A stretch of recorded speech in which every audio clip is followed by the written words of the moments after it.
Peace and welcome to the Real HD Show, the higher discussion. I lost the intro there for half a second, so I had to reload. But we here, we back again. Tell a friend it's them again with adrenaline. We are the Real HD Show, the higher discussion. I am your host, Vic.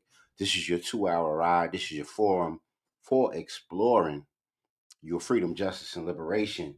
Join us as we do that over this specific amount of time. And before we get started, I want to say some acknowledgments to our sponsors. Let's see, Redeem Vacations. I want to talk about Bats Footwear. And I also want to talk about um, Total Package Energy. Please go to their websites. Please mob their wares. These are all melanated companies, one from New Orleans, one from Westchester, New York, and then another one from where's Redeem Vacations from? I believe it's California. I believe it's in the Oakland area. So go check them out. They may give you a discount on some of their goods, products, and services. Check them out. Tell them the Real HD Show sent you. And we got Sister A in the building already. Hi. What's happening with the good sis? What's going on? Oh, I'm good. I'm good. I have to tell you, I am tired, but Oh boy, I long said week, long week, long weekend. this is only what Tuesday. Oh No, wow, just and look how time has flown since November 1 hit. right, right. You This know, year, man, October, holidays. October was in the breeze. Yeah. So October it's was in been the breeze for sure. yeah. So it's mid well because you teach, so you'll say semester. So we're just entering the mid semester overtime. Mm-hmm. So Mm-hmm. so it's like wow, but yeah, we're all good. But doesn't that happen every fall though? Yeah, It every blinks, semester, and so it you get blinks, and then you hitting yeah, Thanksgiving. You know what I mean? yeah, and Mm-hmm. that's what I said. I said, oh my gosh, first of all, decorations were put up way too soon for Christmas, people. Okay, it wasn't even mm-hmm. Halloween. You saw, not only the stores full of Christmas stuff, like, but people putting. I was like, Thanksgiving didn't even get here yet. You know. I saw. It always like, revs my motor when I go to the store, and I don't know how. I don't like how I feel when they do that. Like, as soon as the beach stuff goes away, Mhm. they in the back to school stuff, they roll out all of the Christmas stuff, and I'm like, wait a minute, the middle of September, what's the deal? I'm telling Yeah, sure. So you. we're here tonight. We're here for this tonight. We're here to discuss the the mayorisms of it all. Right here in Rochester, New York, we have Mayor Malik Evans. He was reelected for another term. And then we have Mondani in New York. Yeah. Um, any initial things you think about? I don't know if you know enough about Malik Evans. You're not even supposed to, but if you know anything about, if you have any initial thoughts on either one of these gentlemen and their mission that they have ahead of them. Uh, I mean, I don't know any of their bio. I Right. just know they were running. Hmm. And so, like with anything, please listen to the people and help the people do what they're asking you to. Because Well, right. it's interesting that you say that because Malik Evans, who's the mayor of Rochester for a Hmm. second term, this was his kind of caption for his win. This victory belongs to the people. So let's hope he means that. I know he's a. Yes. I know he's a. You may not know, but the Rochester community knows. The Rock. We know he's a career politician. He was on the school board, then he's on the city council. Now he's mayor, and that usually follows a certain trajectory. And then I can't say that he's had really great track records where he went. Mhm. School system didn't get all that better. The I'm city gonna council say it. didn't make Rochester all that better. It's So we've been. I've been here 20 years. I moved from Bmore to Rochester, and for 20 years, I've been looking the same, in my opinion. But You know how Yeah, that he's been go. just You know how that go with the black cities. I ain't got mhm. to tell you that. You It's- know. so he's just So, always elected just because he's been there. well, he gives off a very air of sincerity, and I think the people resonate with that a lot. And you really can't like say, "Oh, you didn't do this or you didn't do that exactly," because he's always Right. been in like this group, this consortium, that's this assembly of people who put forth the works that fail or progress. Mhm. And he's had a decent first term as mayor. I wouldn't say outstanding. I wouldn't Mhm. say adequate. I wouldn't say above average. I would say decent. And Mhm. now he's gotten reelected, running on some interesting campaign promises and slogans. As a matter of fact, let's check out a little vid just about that, and then we're going to get to Mondani after him. Um, yeah, let's check out some of his talking points about some of the things that he thinks are important to the city. And, this is for the city, by the way, repping for the Right. city right now. So y'all let me know y'all jump in here. Y'all give us a like, a comment, and tell us what you think of Malik Evans. Will he do the job that he is pontificating about? Let's find out.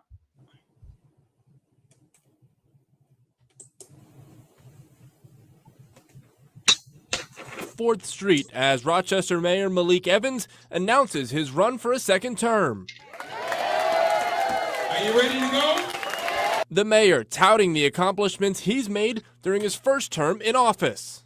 But we have unprecedented affordable housing investments. We've done a great job of cutting gun violence. You heard that, over 54%. And we continue to see growth in our community innovative programs like our Office of Financial Empowerment, our Office of Violence Prevention, and the unprecedented infrastructure projects that we have seen in our city. Evans also proud of the more than $200 million he secured in state and federal funding to remove the Inner Loop North to restore minority neighborhoods he says were torn apart by the expressway's construction. All right, so there you have it. So he's made change in Rochester. Well, he's done some things, but like I said, they're loosely regarded to him. They're not solely because of him. He Okay. works on a lot of public-private partnerships, and those things put forth all the initiatives that he has, I guess, taken credit for. The gun violence down 54%. The infrastructure bill that changed the inner loop to reduce traffic and to bridge the city. The state federal funding for the inner loop, the Office of Federal Financial Investment, and the housing investments. Now, I'm not going to say that there hasn't been some, I guess, minor construction, minor development in the area, but Mhm. the things that plague the people continue to plague the people. So if you put From up the a time that tent, he began, say it again. from the time that he began, or Yes, yes, wow. yes. Like the major streets in Rochester still look like the major jacked up streets in Rochester. So if you're going out Goodman, Clifford, Joseph, they still look like that. They still look like them blocks you don't want to be on. Like, Mm. when you ever watch a comedy special and a comedian says he's in another strange town, Uh-huh. and he says, "Yo, I know your block. I know, yo, y'all better stay out of so and so Boulevard." So and so Boulevard in Rochester still looks like it did 20 years ago. Put it that way. It's not, Mm. a flipping of the guard, if you will. You know. Mm. So So how then is I he want, on school? It's like parks and things yeah, for, for the young people. How does yeah, in the time that he's been there, has he made any improvements there? in the Parks and Recs. Yeah. Well, there was already tremendous investment in Parks and Recs Oh, from the previous administrations because they believed that that was a way to curb violence and get the teens and the drug dealers off the streets. And so right. there was already a tremendous, budget line item for Parks and Recs. So that was always a thing in Rochester. Here's something that my man Miguel, who's involved with a lot of the city auspices, had to say. and I want to kind of put this on. I'm going to read it real quick, and then we're going to jump out of Malik Evans' situation. Mhm. Wonder why Hudson, Joseph, Skio, Dewey Lake, Lau, Jefferson, Jenny still look impoverished and leading in mostly all negative statistics, but East Avenue, South Avenue look beautiful. He said, we're not represented in the Monroe County Democratic Committee. These folks have no agenda for the black man, woman, or their children. They actively blackball black men who are seen as a threat. For the next 2 years, there will be 9 black men. There will be one of 9 black men serving in Rochester City Council, and a good chance that after those 2 years, there will be 0 black men left on that council. The black folks in Rochester, we need local representation. These folks are not for us. Black folks who are in position, um, most are compromised and push agendas that are not for us. Trust me, the struggle continues. And that was a piece out of, by Brother Howard Eagle. He's a very staunch activist in the Rochester scene. Big up to you, Brother Howard. Come on the show if you want to, bro, or drop a comment or something and rock out with us. He's always a adamant, strong voice in the activist community throughout Rochester. So you're seeing how even with the second term win of someone like Malik Evans, there's Mhm. still a lot of work to do. And we could talk about all the catchy slogans and all the catchy things and all of the good talking points. But if the neighborhoods and the people and the joblessness still and the educational and the lack of education still reflect and echoes past outputs, even though we're graduating more classes every year and putting more people into the workforce unprepared. You really have to ask, how is the city managing itself, and are they really hearing the cries and the plight of the people? You know what I mean? And but let's move on to Mondani real quick, because he's like the wonderkin. He's the dude that's in New York, and everybody's taking pictures with this dude. He took the New York Knicks logo, as you can see right here, and he kind of reinvented it for his own political purposes. He's a Knicks fan, but the point is that was his little spiel right there. And I'm going to show you a little vid of him winning the mayoral election in New York and what that was like. Let's see. Okay, this is out of TSR, fair use, fair use. Here we go.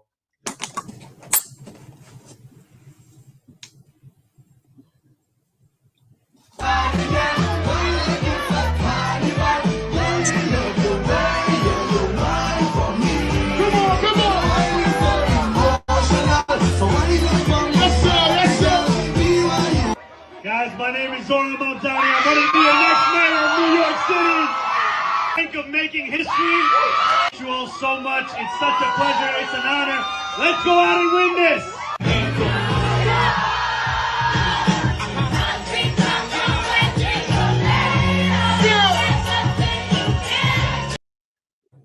All right, so we But see the we see the how I like to be uh very critical of these electoral parties. We mhm. see the DNC. I'd rather make you dance and talk about my political policy. You know what I mean? So he has some things that he wants to do, and you know, here's a look at Mondani's political policy. I'm gonna put that up real quick, and we can talk about it on the other side if anybody wants to jump in. That's from the city.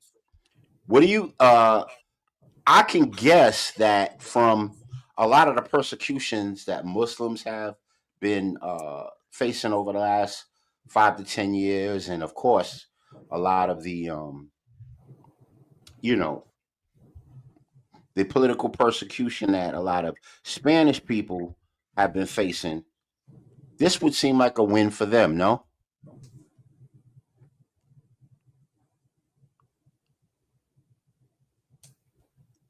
So yeah, so in my opinion, this would seem like a more of a win for them, because this guy, Muslim was able to become the mayor of New York City, which is no small feat.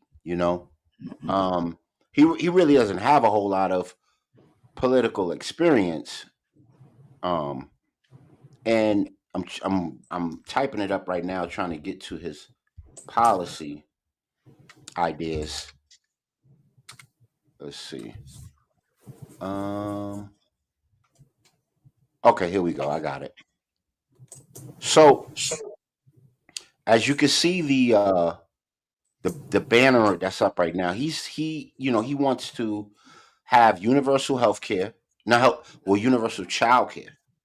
He says the cost of child care is at a crisis level in New York City, which is one of the most expensive cities in the world. That's why I moved, because my children Mhm. were super small at the time. So I said, we got to go, because I just can't handle.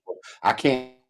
I just can't handle my child care. So we got to move somewhere where we got some aunties and some uncles and some big cousins that can help out. Mhm. He's also for free, fast and free buses, which is interesting, right? Because now you're advocating methodology to, work out the New York MTA. And my uncle in New York is a bus driver. So I know he in grocery stores.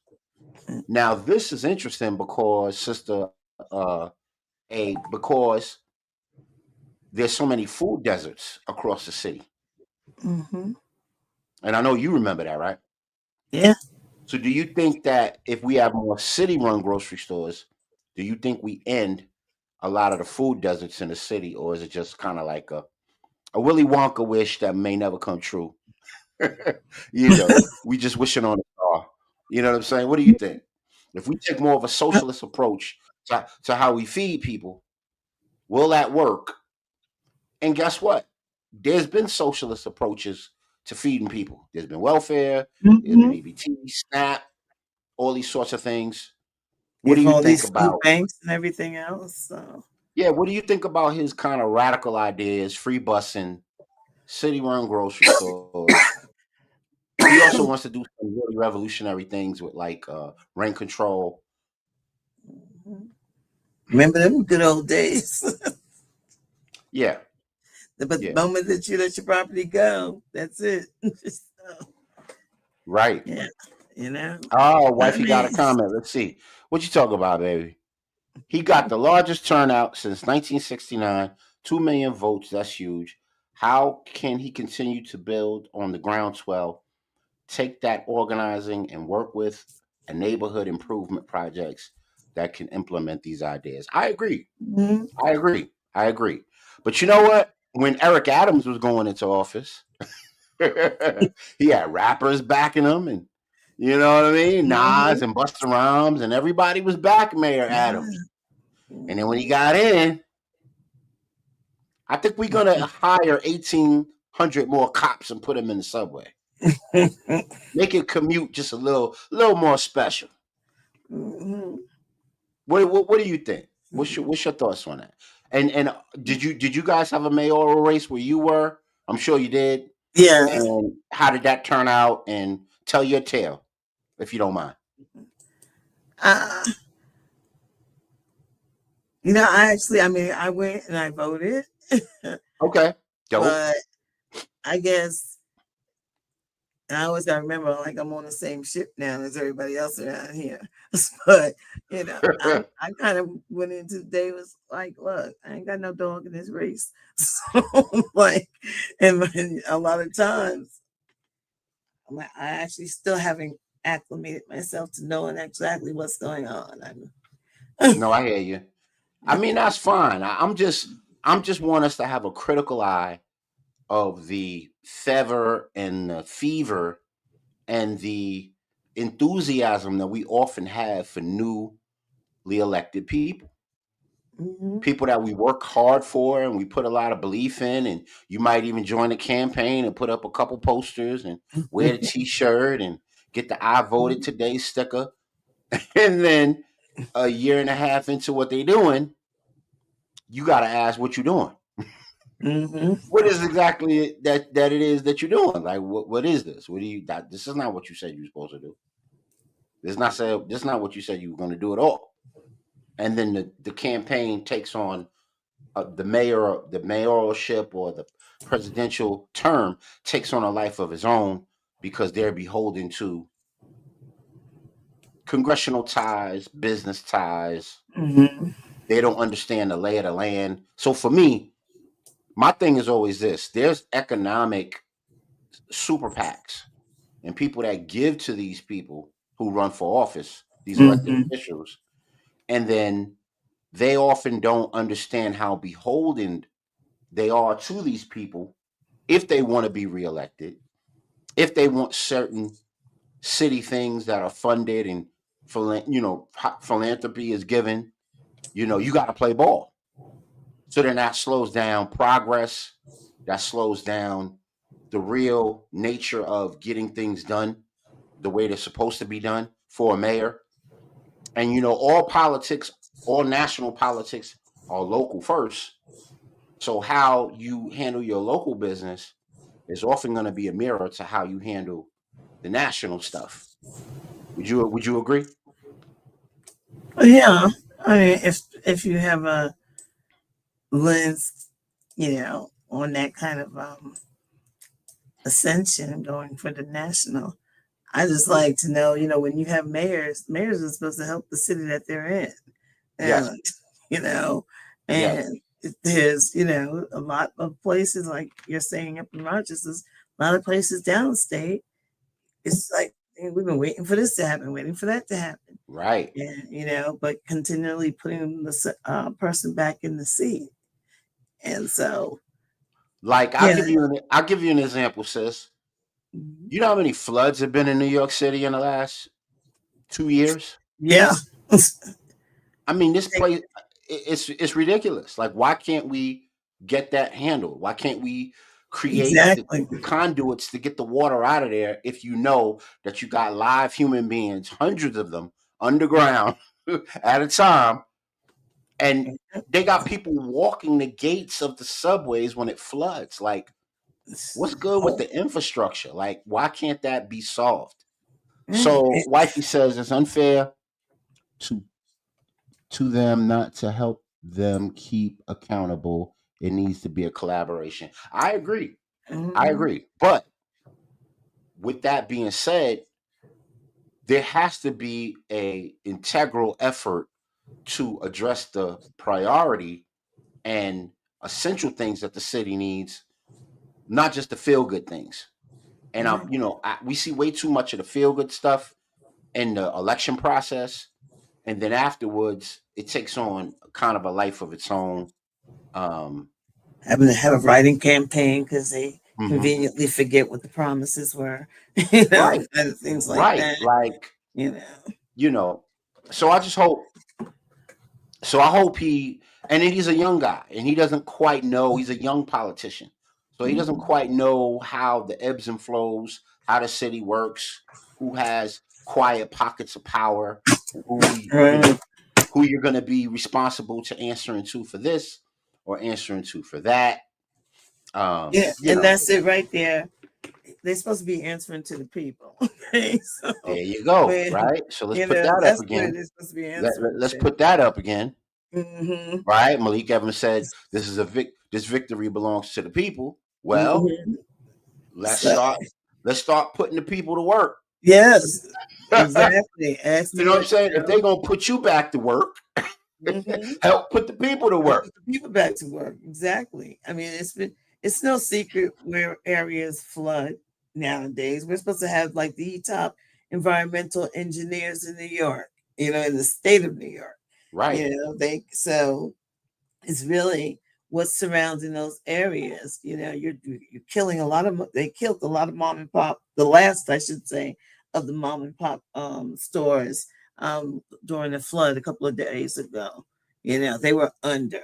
Okay. And then Right. you have these ridiculous flood laws and flood insurance rules in a state, especially on Long Island and Queens, that we're surrounded by the Atlantic. It's like it don't take one, to know that makes two. So even our politicians are supposed to forecast, and they run on the fact that they know what we want and what and what entices us and what we need, and that's where their focus should be when they come out the box. It's like, you made a promise, you're gonna fix this street. Don't be like 10 years from later, and the same thing isn't done. You said you protect Right. our kids. My biggest disappointment in several of the mayoral campaigns that I've been seeing snippets on, either as commercials or on my phone, is that not a single person had said that they'll go look for our missing kids. Mm, And I'm just so good point. disappointed Good in point. this election and looking to see, does anybody want to find our kids? Right. Because it is more than, couple that you would see. No, now every time you can't scroll on anything without seeing a missing child poster, or something being posted about someone going missing.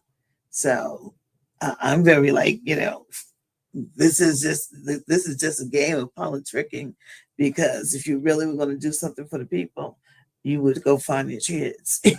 I'm just Right. saying. And that has not been a charge that we've heard from anyone. Yeah. I mean, those essential things are the things that I'm talking about. And accountability is essential. And I think creating citizen-led efforts to hold these Mm-hmm. people accountable is like paramount. That's Yeah, like almost needed last night. You know what I mean? absolutely. Like, as soon as he won, a 8-person committee should have walked up to him and be like, "We watching you." Mm-hmm. You know what I'm saying? Just right off rip, like, "We got you. Yeah, We heard you talking. Let's get them. Let's get them free bus passes popping. Let's go. Like, exactly. work it out. Work it out. Don't tell me that the policemen's union and the bus union and the firefighters union is holding you hostage and tying your hands, and you can't do Mm-hmm. the things that you said you was gonna do. You know what I mean? Mm-hmm. Yeah. And So that's what's going on. yeah, yeah. So lastly, I wanted to show a clip, and it's from the Daredevil series, and the guy Carlton Fisk, he's playing Kingpin. That's the Kingpin's real name, and is D'Onofrio is his name. Big guy, bald head. You've seen him before. Mm-hmm. Might have been in The Sopranos or some other mafia movie, but Right. he's a gangster, right? Who ran through New York City and did a whole bunch of bad stuff. And he ran for mayor of New York City and won. Now, this is in the show. I don't know if you watch Daredevil, but if you were in the comics, then you know Daredevil. So that was always the man, right? Because he was blind, but he had these real dope powers, and he could do his thing. I never held him back. So Daredevil is trying to hold Kingpin mayor responsible for his campaign promises. And as a result, this is some of the things that wind up happening. Fair use, fair use. Let's talk about it on the other side. Mayor! I want you to stop what you're doing and fill that hole. You have the equipment and the manpower. Hey, sorry, sir. It's the red tape. Consider it approved. Remember I told you that I'd get things done? Well, here I am getting them done. The shift into the I assume that is what you're 9:16 ratio was crazy. Yes, Mayor Fisk, it was indeed. Okay. So there you have a clip where you have a gangster who thought that he could run New York better than the career politicians. And now that he's mayor, he wants to get out of his limo in the middle of the George Washington Bridge and make them people fill a pothole in the middle of GW Bridge, even though there's a lots of red tape and there's ways to do things and ways not to do things, that sort of thing. So, I haven't seen any mayors turn into the Cape Crusader and get on the actual street and order people around to get things done. So, we just always have to be vigilant, always keep a side eye going for these people, and always keep a mindful eye on what they're doing and what they pledge to do for you. Because I'll remind us one more time, like I did in an episode maybe 2 years ago, these people are an apotheosis, meaning a concert, or they believe themselves to be a concert of the gods. And I'm going to the etymology of the word mayor. So most people don't really even know this, The Greek equivalent of mayor is the demarch or the archon or the ruler. The term literally means ruler of the people, ruler of the dem.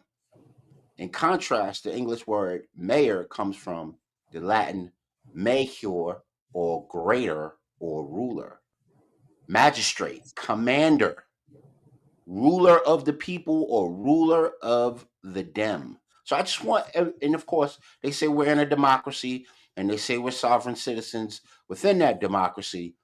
But if the titling of the people that we put in office have everything to do with apotheosis and godlike worship, we really need to be as vigilant as possible, hold these people accountable for every little step they take and every little one of our tax dollars that they spend. All right, y'all. We're gonna keep it pushing. Y'all make sure y'all like, share, subscribe. Y'all make sure y'all tap in to and let me know what parts of those things that you liked or that you thought were interesting. Thank you for the likes and all of the subscribes. We will keep it moving.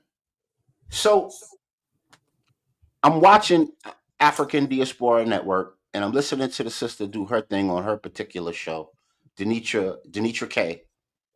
And she had a gauntlet. She threw out a gauntlet.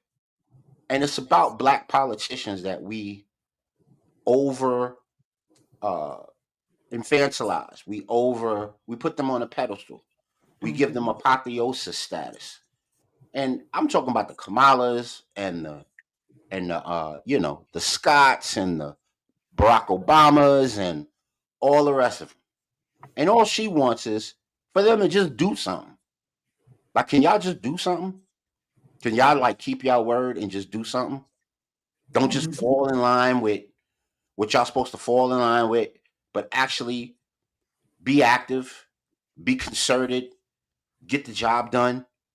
Why do you think, Sister Aurora? Why do you and people and the folks at home? Why do y'all think that there's always this lack of politicians being able to do what they promise to do, and then at the back end or the aftermath of them being in office, we're always like, they didn't do what they were supposed to do. They didn't live up to their promise.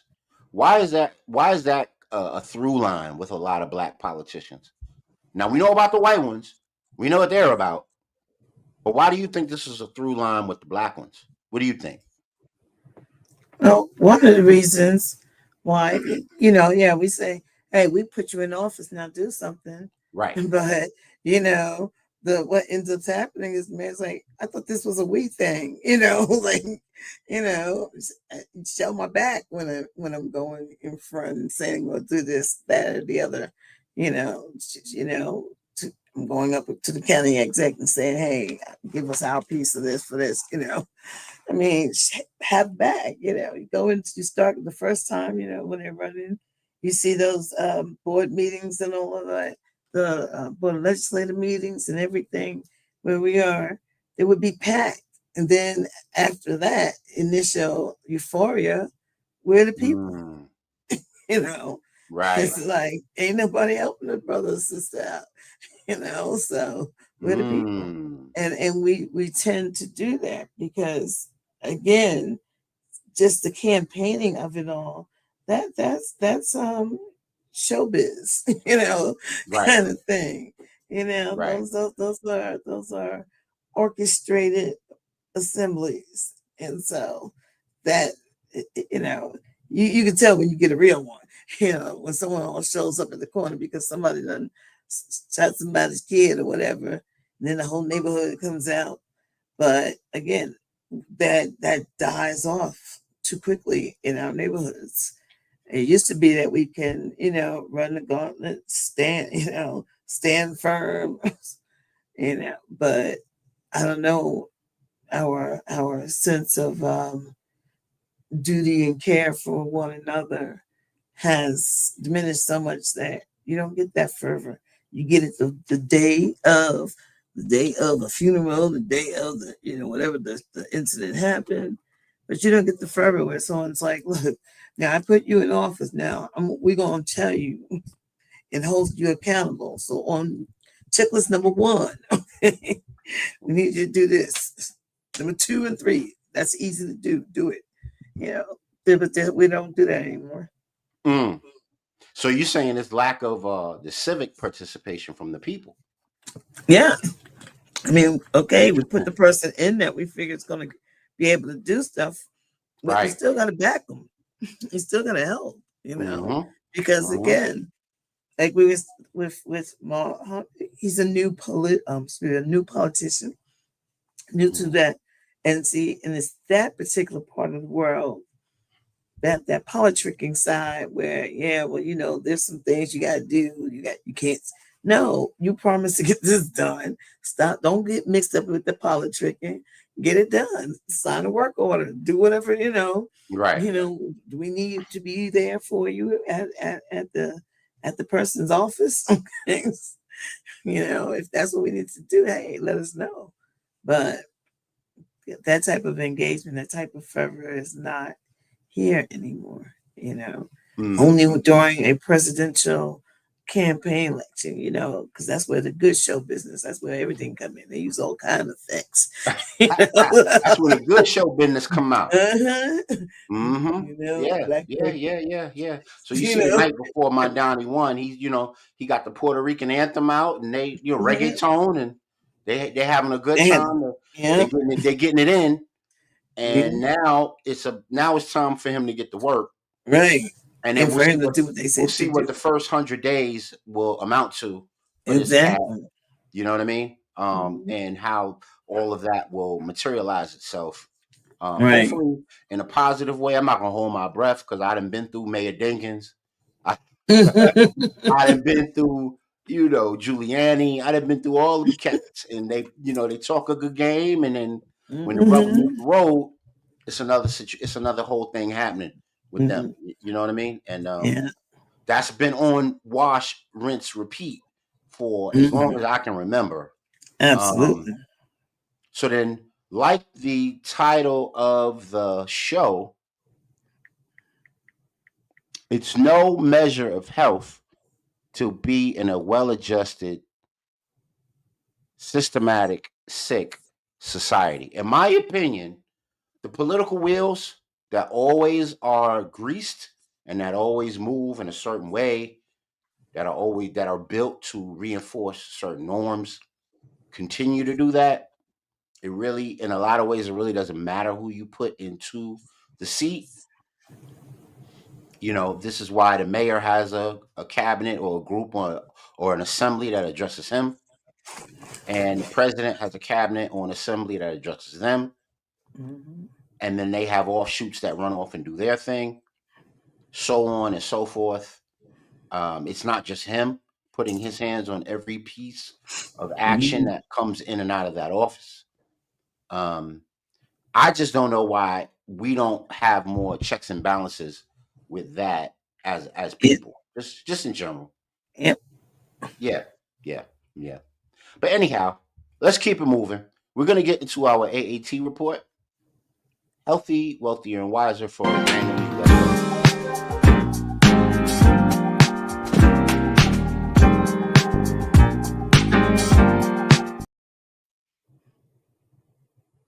All right, so we got a video by my man Maccabee, and we'll do several of these throughout the show, so that I won't be here next week to show that there won't be a show next week because I'll be out of town, and or prepping to be out of town, and I'll try to double up as much as possible with these sectional reports that I can throughout the show, so we can get the most out of this that we can. All right, here we go. Maccabee, fair use, fair use. Check it out. Pomegranate in Jamaican talk. Pongonat. Pongonat. Pomegranate. Okay, let's start. Pomegranate. People depend it. Some drink the juice and some of them yam it. Pomegranate. Organic. A popular fruit on the planet. It's my Big Mac, nature's snack, nutrients, vitamins, it's jam-packed, good for this, good for that, cellular, cardiac, tastes good, it's even aphrodisiac, been around for a very long time, more antioxidants than red wine, a lot of benefits you'll find, if you have time check it out online. How do you eat this? Where do you start? Cut it in sections, price it apart, or cut it in a 2 or put it in a water, get the pongonut and break it in a quarter, heat the seeds, they are something to savor, fiber with a whole heap of flavor. I'll make a juice. Go and get a strain of pomegranate juice in your container, mentioning religions and mythology, symbol of life and fertility, and in reality it helps motility. That's the sperm count movement ability. How want me eat Wednesdays? Yes, I am. Yes, I thank you to Maccabee for representing and giving us a great health report. Pomegranates, it's the season for that. I know I had one this week. Y'all, maybe over the weekend, we got a great farmers market up here in the Rock. Y'all should come up here and participate. Get y'all some good fruits and take them back where y'all at. Get the pomegranate in your life. Super healthy for you. Antioxidants, it's aphrodisiac. It does all that really, really good stuff for you. Lots of fiber. They're great in a smoothie if you could stand the little pits and seeds. You know what I mean? What's your relationship to pomegranates? Talk to us, sis. What's going on? I used to like eating pomegranates because my sister used to just break it open for me, and then with the seeds, you gotta spit them out. But I think I like the juice now, which is kind of expensive no matter where you go. Because I did go to a good farmer's market and really got a really great tasting pomegranate juice. But I'm lazy. I don't like working for my food like that. Peel me a grape, huh? Yep. I don't even shuck my own oysters, man. I was like, nah, somebody do this, I'm Right, gonna right. eat it. I hear you. I hear you. Yeah, man. Anybody watching got an intimate relationship with pomegranates? Do you use them all the time? How do you feel about them? Do you think they're great when they're in season? If not, I love them. I chew them up. I got my oldest son. We go nuts for them things. Love the juice. We got a comment. What's happening? Okay, yeah. Just come on the show and give us a contribution. Don't just solicit. All right. So anyway, just talking to the person that was backstage. So yeah. So love pomegranate. Thank you to Maccabee for always letting us rock your videos and your health recommendations. Love the simplified nature of getting healthy and the rhyme and the rhythm that he provides to make things entertaining and healthy, delicious and nutritious. Right. So that was our AAT report. We'll be back with one more throughout the show. Let's get into our ancestors and elders blueprint right here. Go.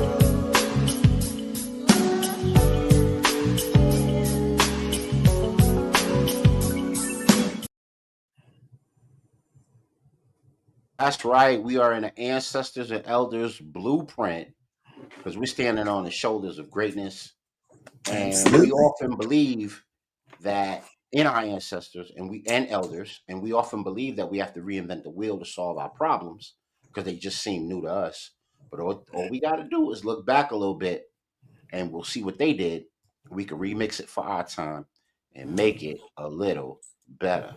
All right, so we're going to find out what this brilliant brother Thomas Jennings was all about.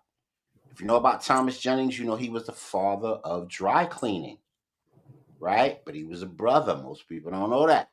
And the reason why that's dope is he's from New York. Why is that always important? Because my grandfather was a dry cleaner. He owned 4 dry cleaning stores. He was George Jefferson before George Jefferson. So, you know, I think personally some of the chemicals from the dry cleanings will let him to be sick and not live as long as he should have.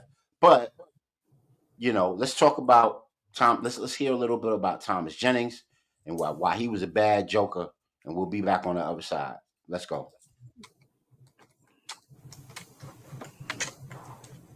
Inventor, entrepreneur, and abolitionist who holds the distinction of being the first African-American patent holder in history for his novel method of dry cleaning. Born in 1791 to a free black family in New York City, Jennings grew up in a time of systemic racism, yet his parents instilled in him the values of education and resilience. Though details of his childhood are scarce, Jennings would become a tailor who opened his own clothing store, becoming one of the largest in New York City. Jennings earned large amounts of money and would expand his empire by opening a dry cleaning business in Manhattan, which was equally successful. However, one morning, a female customer entered into his shop, distraught and disappointed. Her favorite dress was ruined, its delicate fabric scarred by an oily stain from a carriage wheel. She asked Jennings if he would be able to clean it, but after examining the stain, he was fully aware that the current cleaning methods would be too harsh. At the time, the standard method for dry cleaning was to dump sawdust, chalk, or clay on stains and then aggressively scrape the fabric with brushes or knives to get the stain out. Sometimes even turpentine or gasoline was used. The rough scrubbing or highly flammable liquids would permanently damage the delicate fibers or leave the garments smelling like gasoline. That moment crystallized his mission. There had to be a better way. Night after night, Jennings transformed a small backroom into a laboratory, testing mysterious solvents on fabric swatches. After years of trial and error, he perfected a revolutionary technique using carbon-based solutions that lifted stains without water or abrasion, the birth of dry scouring. In 1821, Jennings patented his groundbreaking dry cleaning process called dry scouring, becoming the first African-American to receive a U.S. patent. His method used safer, more effective solvents to clean garments without damage, precursor to modern dry cleaning. Securing the patent was fraught with obstacles since enslaved people were barred from patents. Jennings, however, leveraged his status as a free man and businessman to navigate the legal system, setting a critical precedent for future black innovators. Jennings' success allowed him to buy his family's freedom, fund all of his children's education, and continue his fight for the abolition of slavery. All right, so we're back. And in case you didn't know, Thomas Jennings being today, the first dry clean. Thomas Jennings being the first patent holder for a black person in the United States was super duper important to people like Elijah McCoy and what was his name? Garrett Morgan, other inventors that had really super duper problems holding on to their inventions due to racism, Jim Crow, segregation, and all the savage inequalities that existed within. Because of his patent patentship, his ability to procure a patent and make it a part of national history and business procurement, people like Elijah McCoy and Garrett Morgan and all of the, even what's her name? The inventor of the hot comb. Why am I forgetting the sis name? Madam C.J. Walker. Madam C.J. Walker. Thank you. Even Madam C.J. Walker benefited from that initial transaction, and it helped them to further their cause moving forward. So, we all owe a debt of gratitude to Thomas Jennings, not only for his abolition work, and he uses fortune to help folks out. He uses fortune to fortify the Underground Railroad. He uses fortune to buy his people out of bondage, not just his family, but his friends and associates. Super dope dude. Go check him out. He did a lot of good things, and he was in my grandpa's business. So, that's always fire. That's always fire. That's cool. We always gotta love that one. You know what I'm saying? So just wanted to show that as one of the entries tonight in our Elders and Ancestors Bluprint. Any thoughts on Thomas Jennings? I know you owned your bookstore. Were you aware of the good brother and a lot of his works? No, I actually did not know his particular story. Okay. But it's really great to know that he just didn't, buy cars and bigger houses. He actually did something with purpose, and you end up staying rich because when you give, I forget what's that saying, but who much is given, much is expected. So yeah. Great. The Spider-Man theme. Great power comes great responsibility, all that goodness, right? So that was part of our Elders and Ancestors Bluprint for the evening. Let's jump into one of our Power to the People news segments. Power to the People news. Wait, what just happened? This just happened. So you ever have your phone or your television, and you'll, especially if it has to be a smart TV, and you say something, and then the minute you turn on your smart TV, the internet portion of it or what have you, it'll come back and show something that you just mentioned or that you were talking about in the room, or if it's connected to your IP address, something that you may have been uh, something that you may have been looking at on your cell phone, or and all that stuff seems like really weird and really intrusive, and it's wrecking your privacy. And damn, I better shut everything off and shut everything down and mute everything in the house before I have an intimate conversation about anything with anybody, right? There's a reason for that. We're going to watch a video right now, and we're going to be back on the other end and talk about what that exactly is, why it happens, and hopefully what we can do about it. Let me just find the video. All right, here we go.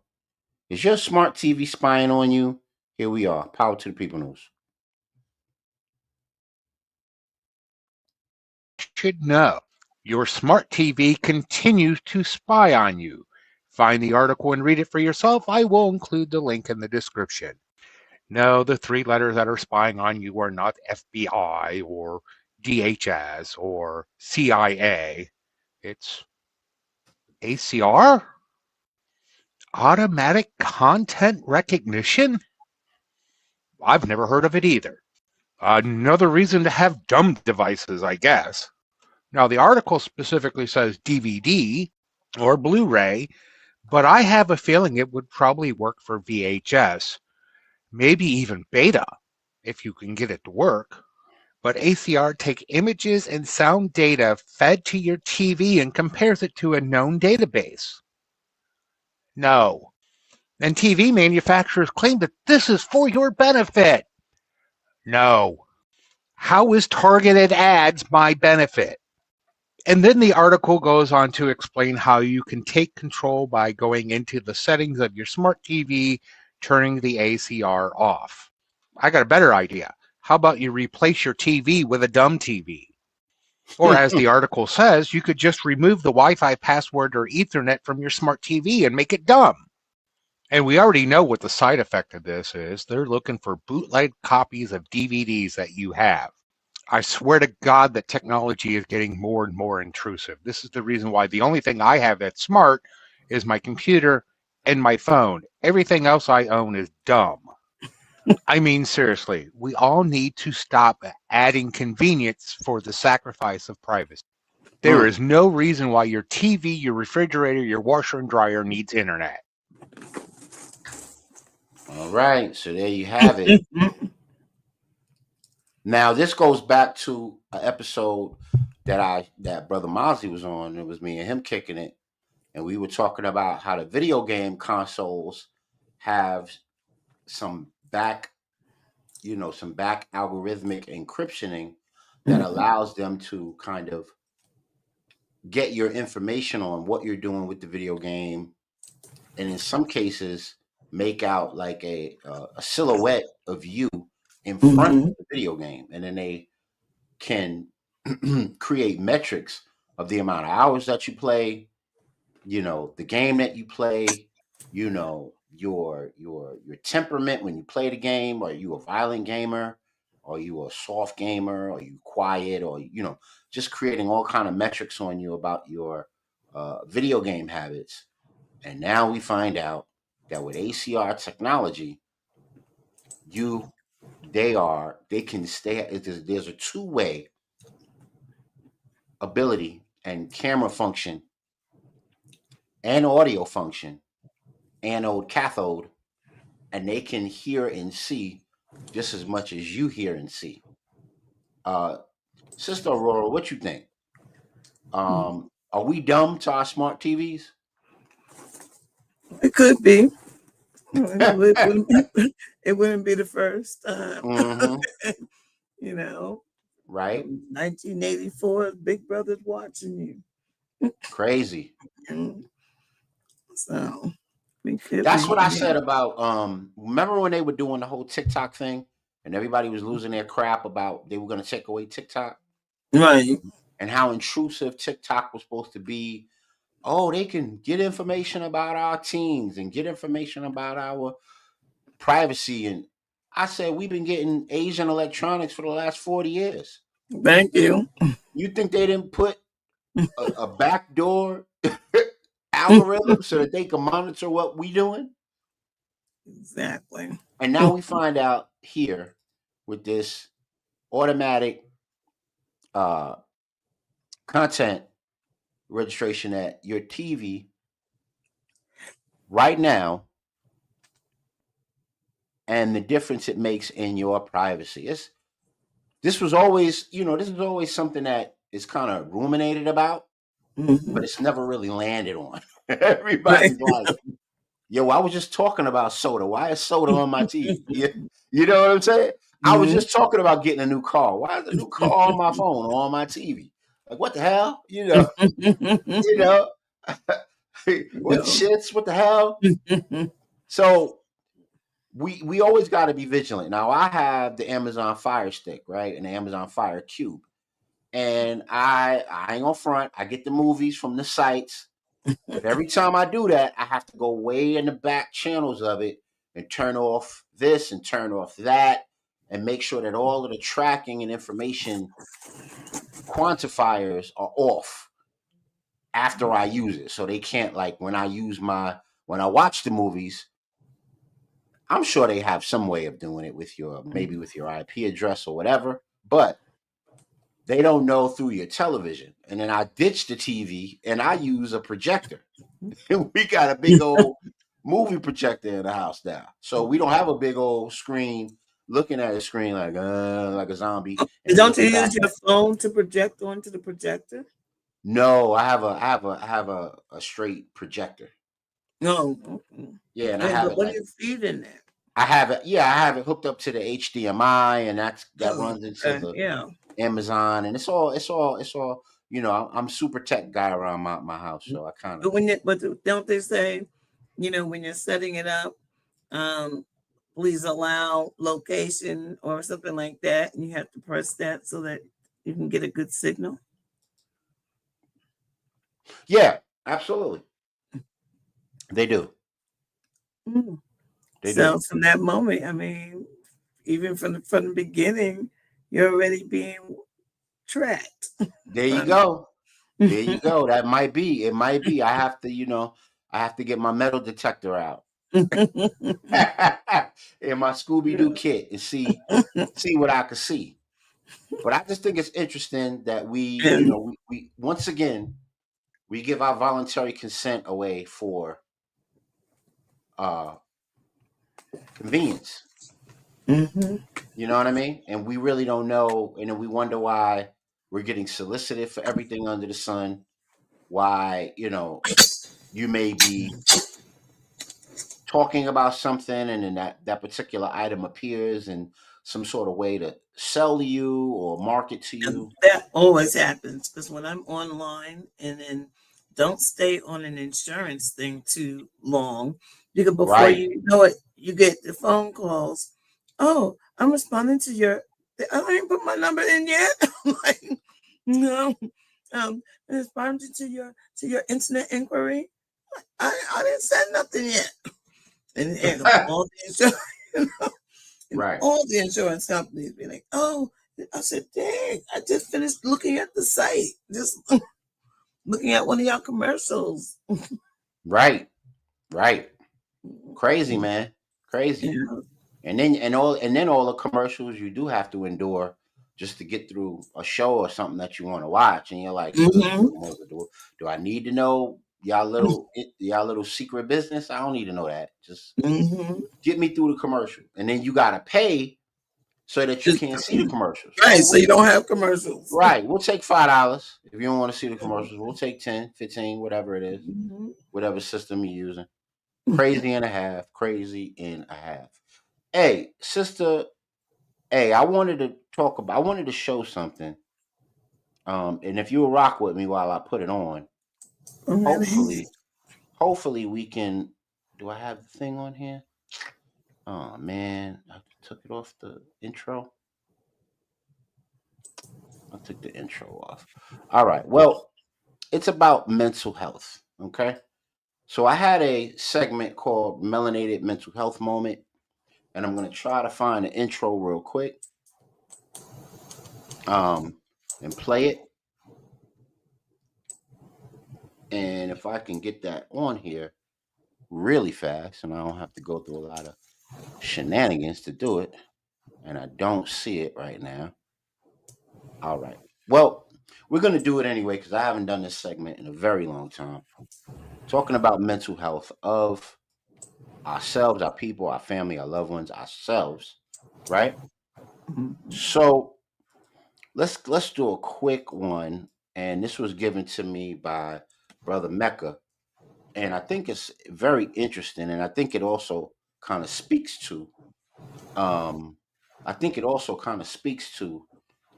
what people go through in a period of electing a new mayor or putting someone in office or doing things like that. And I know my bro Averin used to come on here and do the segment, and he named it Melanated Mental Health Moment Healing Hurt. So we want you to come back on and do your job, bro. I hope everything is well with you and the kids, and you can come on when you have the opportunity. So we're going to put this moniker up right now because we can't find the intro, and we will get to this particular vid, and it's around the nature of trust and how well do we trust each other, how much do we really believe in one another, and what could be done about it. Let me see, where is this at? Let me open it up and see what I titled it real quick. Bear with me, family. We're gonna get to it. What is that? Okay, cool. Got it. All right. Melanated Mental Health Moment on Trust. Here we go. Check this out. Something of value. I don't care if it's money. Stand on the street, big city, New York City, try to hand somebody something, right? $100 bill. You're going to get people that's going to pass you by because you're trying to give them something of value. I don't know what you're up to, but people don't normally hand people money that they don't know. It could be a winning lottery ticket, $20 million. Here you go, sir. Here you go, ma'am. They may not even respond to you. You're trying to give them something they're trying to get away from you. And it happens a lot of times on social media. People will tag somebody in something that's relative to whatever they do. Typically, you won't get a response. It's more psychological than you think. If you are someone that can offer something of value, what are you sending it to me for? Why are you not withholding it from me? Why are you not allowing me to chase you? Feels like you giving it up too easy. So you believe that if the person reached out to you, that it minimizes their worth in some way. Why? Why not think that this is ordained? Why not think that God put it on this person's heart, put it in this person's spirit to reach out to me to better my situation? And people miss out on things that could be beneficial to them based on this psychology that's been impressed upon them probably since grade school. We don't want what seems too easy. It's got to be difficult. Difficult things are worth getting. It's not always the case. Sometimes it's handed right to you and you neglect it. Sometimes you are bypassing the biggest blessing that can happen in your life. Love. Okay. All right. Now, I know we don't usually do this on this show, but let's go. What you think about that video, sis? Any truth to it? How much does $1 cost? I don't know if you heard the To Pimp a Butterfly album, Kendrick Lamar. But even there, I mean, he said what we've heard generations over generations, you know, and especially when it comes to being given something until you suspect it, you know, you don't think it's either, you know, am I worthy? Why would they be giving it to me if it was for real? You know, like you said, that $100 bill. Why would they want to give that to me if it must be fake? You know, I mean, I'll blow it up in my pocket and never look at it again. It must be fake. So it's I mean, I would say life tries to teach us lessons, but we don't ever hear. You know, too much is given, much to be received. So, you know, that's that, you know, because what he said was true this year and 20 years ago. We've heard that message. So, you know, Sterling Brown was a poet, and he says when you hear somebody, you know, shouting on the corners, that's the prophet. So you stop and listen. So in Harlem, they used to have like every block you would go to, somebody on the soapbox on the corner. Yeah, you know, on the milk crates. Yes, sir. Yes, ma'am. Yep. Exactly. And so, you know, Sterling Brown taught us, look, stop and listen, because that's the prophet. He dropping some truth. Okay. And so yeah, so like I still gotta do that, you know, stop. And people always do stop and turn around when someone's performing in the middle or saying something. They always get a little audience gathered around them. Yeah. So what do you think?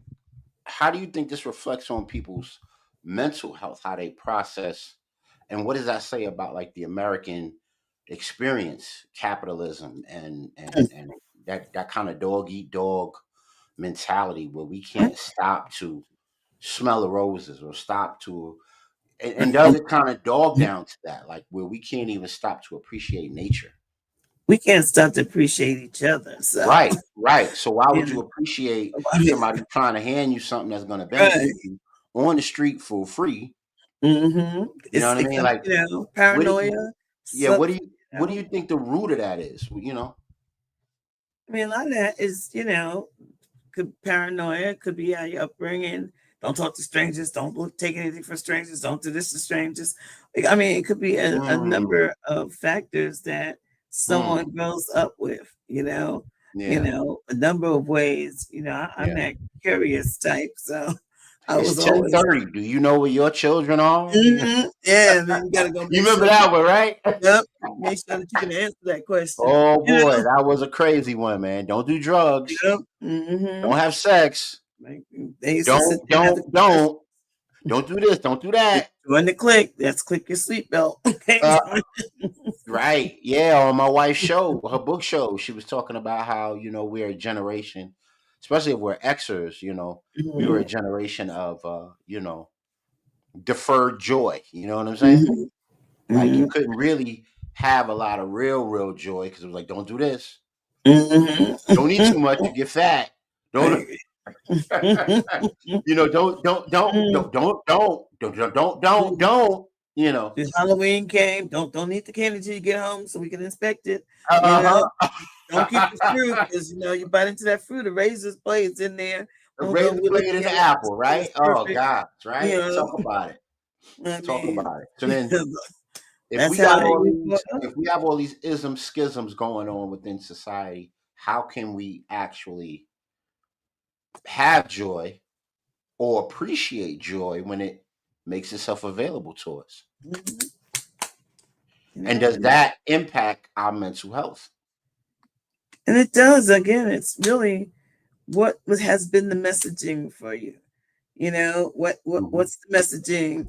Did you get always don't say hi to strangers, don't talk, don't look this, don't Right, or stranger danger. Yeah. Yeah, or and with good reason, but was absolutely it with good reason? with good reason? Right. Say it wasn't with good reason, but again, what are you doing to that child or that person? What do you're making them missing living, life's, they say life be lifing, but you have to remember, Don't you love all these new sayings? It is what it is. it is, Life be life, man. remember, I'm like, oh my gosh. So yeah, so today we have to sit there.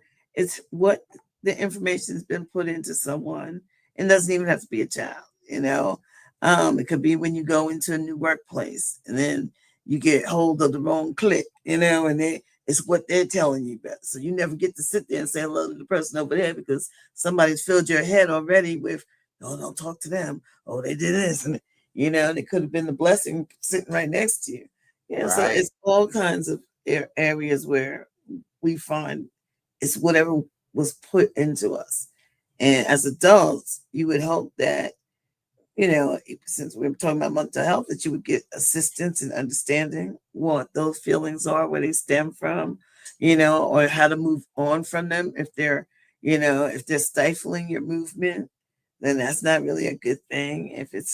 If you're not able to cross the threshold into a new reality, or it's never a good thing. So, it's how you decommission what has been commissioned in your head for all these years.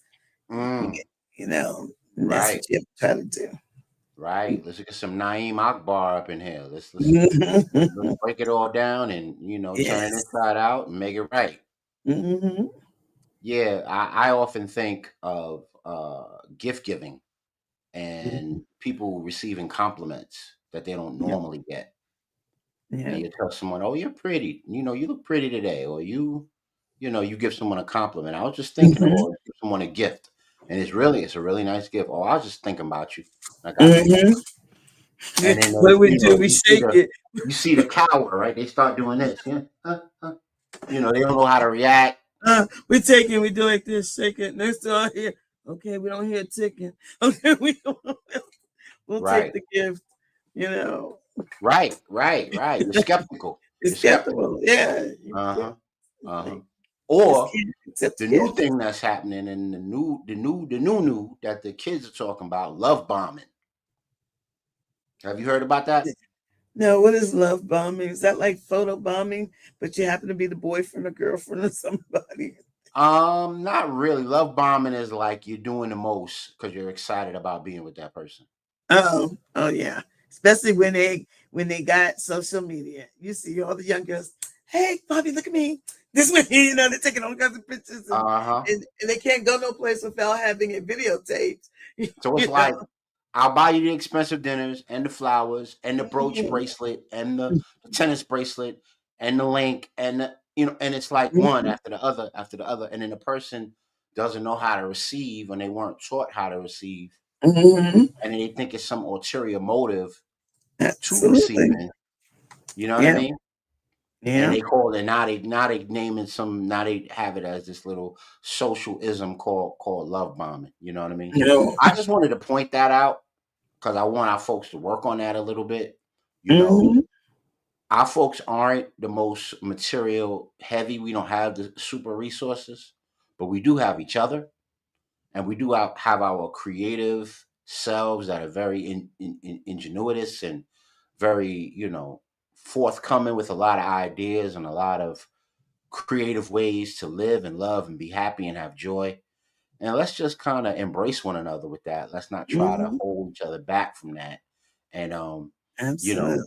Steve Coakley used to say this thing: would you rather have a clean liar or a dirty truth teller? You know what you know what I'm saying? Like, you gotta kind of, and then in other words, make sure you're operating in balance. You know what I'm saying? Right. with the way that you're approaching life and family and friends and business and all the rest of it. So that was our melanated mental health moment. Because a lot of us don't. I went on a tirade about not trusting brand new mayors or incumbent mayors. You know what I'm saying? So we all do it. We all have that, that criticism Absolutely. button that we hit, and with good reason, because of Mm-hmm. our experience and our travails and what have you. But then at the same time, we have to always operate in balance, because you never know. Don't block your blessings, like your That's grandmama right. used to say. Don't block your blessings, baby. That's That sort of thing. So, mm-hmm. let's operate in righteousness, and we'll be all right along those lines. That was our melanated mental health moment. And if you guys have any melanated mental health things to add to the show, you're listening and you want to contribute, please send them to Heru Victor 5 at gmail.com. Heru Victor 5 at gmail.com. And we'll put them together as a segment, get it on the show. And if you'd be interested in hosting that particular segment, contact me there and we can talk about giving you 15, 20 minutes to knock your thing out along those lines as well. Looking to hear from you guys. And if and Abe, if you still want to do your segment, bro, come on through, man. I hope baby girl is all right. I hope both your baby girls are all right. The older one and the younger one. We love you, bro. Come on back to the show. All right. So what else is going on, Sister A? What you vibing on in the news, man? What's really cracking? I have literally took a cleanse. Oh, nah, And that's that's dope. and I say that because I mean, literally have not turned on the TV, not the news shows. Got some positive tunes going into my head and things like that. But there are some times that you just have to save yourself. Nah, that's always a wave. That's always a wave. Because sometimes you just need that peace. That's Like there's right. certain times of night, says I'll just throw the phone across the room. Protect your peace. I don't even want to touch it. You know what I'm saying? I just want some dark and some quiet, and maybe listen to, some Grover Washington Jr. or something that remind me of something old school and mellow out. You know what I mean? Yeah. Yeah. But like anything else, I know you heard about the lawsuit with Trump and the 20-something states. Oh yes. That's suing him over the withholding the SNAP benefits from people. And then you'll hear about, I don't know if you know, I'm sure you do, I'm sure you've heard, you got a phone, you're not under a rock, so I'm sure you've heard that the welfare queen trope is back, right? No. Have you been peeping that at all? Yeah, they got that back in the news again. So we beat that into submission, and then now that this dude done put a battery in folks' back, they want to bring up the welfare queen scenario. But it's a little different this time. Now it's digital blackface. Viral video spreads about black women needing SNAP benefits.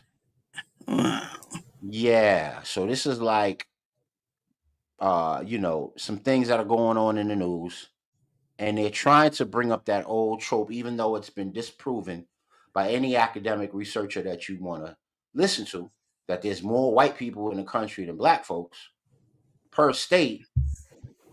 So who's going to use food stamps and welfare more but white folks? Yeah. That's like just the overall truth, because it's just more of them. So, and the numbers bear it out, right? But they're taking AI. I don't know if did you see the AI thing that they were doing with the gorillas disrespecting the sisters? No. Yeah, a couple months ago, that was a big viral talk too, because they were taking viral images of gorillas, putting wigs on them, and hot press on nails and gold chains and lipstick, and kind of like tropomorph and stereotype them as black women, what black women look like, what they act like, what they sound like.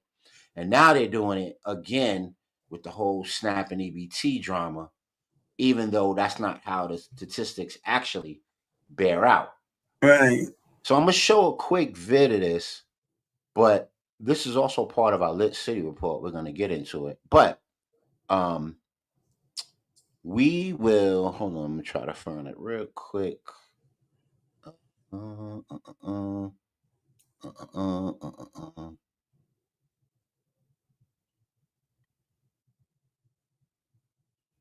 Okay, here we go. Got it.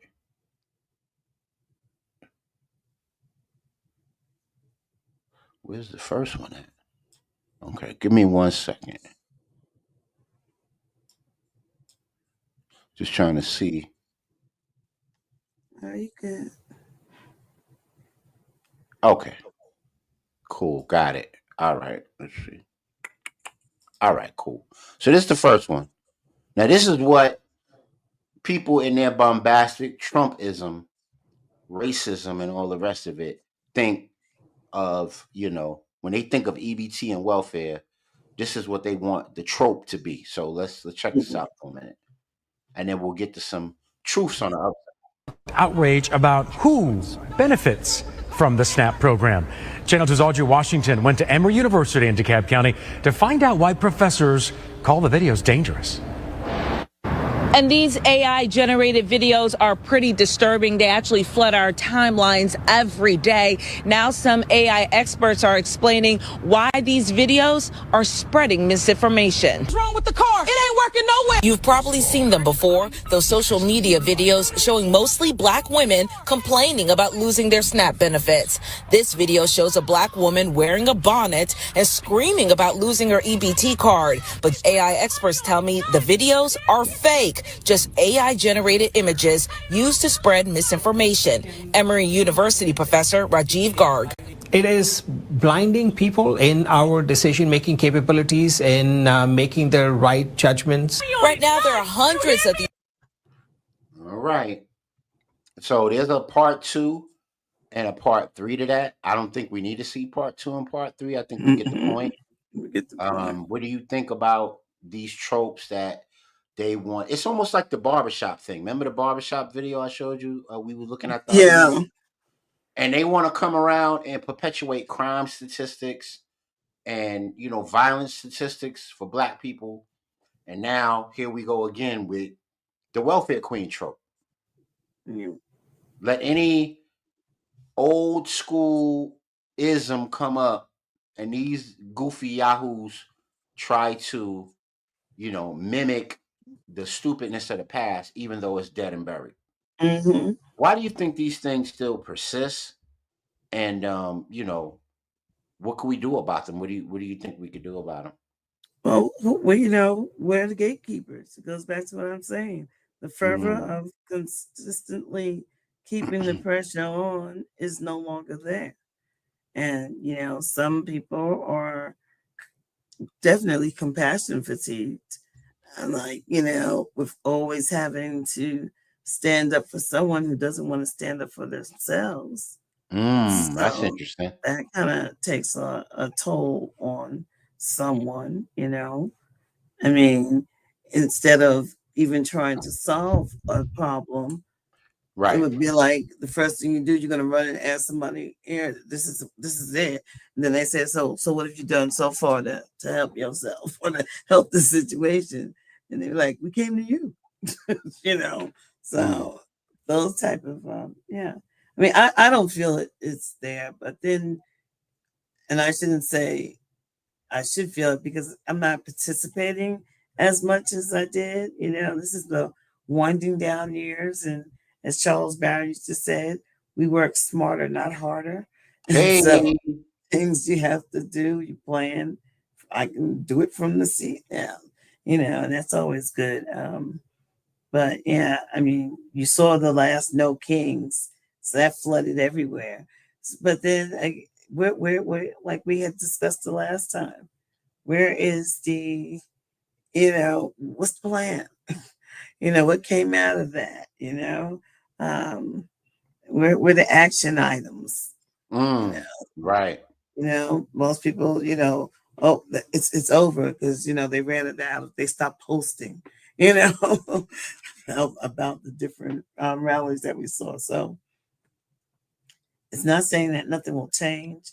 It's saying that change is taking on a new face. I mean, just like you see the AI that they're using, well, we have some ways to combat that, you know, um, and not tit for tat, but we have ways to combat that.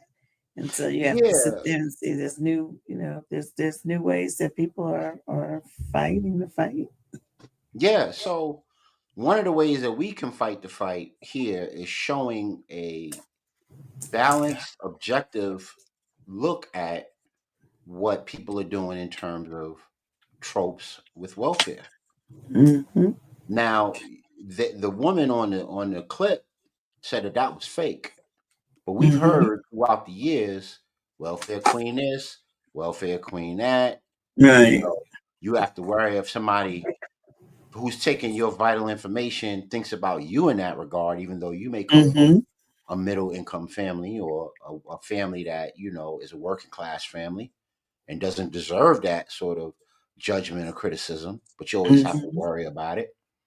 But you very, very rarely get to hear or see what the other half is doing, what the other portion of the population is doing during these times. Well, Right. they're spazzing out. And I'm not going to show you all of the ways that they're spazzing out, but I will show you one peculiar way. And here we go. It's called Dance for Your Stamps. So in Tennessee, these, white tea people are trying to deal with the fact that they don't have their stamps coming in. And there's even a thing, I don't know if you heard about it, but they're talking about how by today, you were supposed to use whatever money that was on your EBT card or you lose it. Like they'll just wipe it off. They'll wipe whatever Wow. balance is off of the card. So then some people is of course, on TikTok and all the rest of the, outlets, they freaking out, making all kind of wild videos. Mm-hmm. Some people are going so far as to stealing Oh and yeah. filming the products that they stole on TikTok, like some dumb young. Mm-hmm. You know what I Mm-hmm. mean? Like they can't find an IP address and find you. But this peculiar way that kind of evens the playing fields, in my opinion, is what they're doing down in Tennessee. Now, Memphis is going crazy with the crime right now. Mm-hmm. But now you got these white women down in Tennessee doing something strange For a for piece a of piece of change. EBT change. Let's check it out.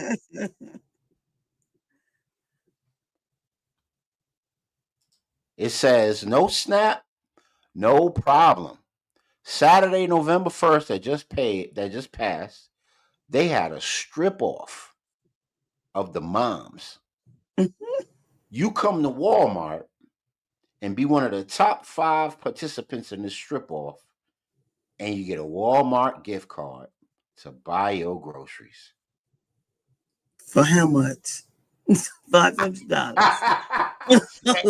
Ain't that the central question? How much is on that card? How much is your dignity worth? Right. Man, Mhm. I'm like, we ain't doing that. Thank you. Where they do that at? That's what you doing, That was wild. I just thought I'd show that. They're not so innocent. They're not so, pure and sanctified. Because they down at the Piggly Wiggly doing something strange for a piece of change, man. You know what I mean? To deal with their EBT drama. You know what I'm saying? So forget the welfare queen stuff. They down there, letting loose in Tennessee when they ain't got no curfews, when they ain't got no cops after 12 p.m. in Memphis, and they run around acting like crazy people down there. So All Magic right, City, y'all. you're okay. You ain't gotta worry. Right. You know what I'm saying? All right, y'all. We got to get ready to get out of here. There will be no show next week. I'll be getting ready to go on the road and do some important things for the fam and for self. So we'll be on the week after.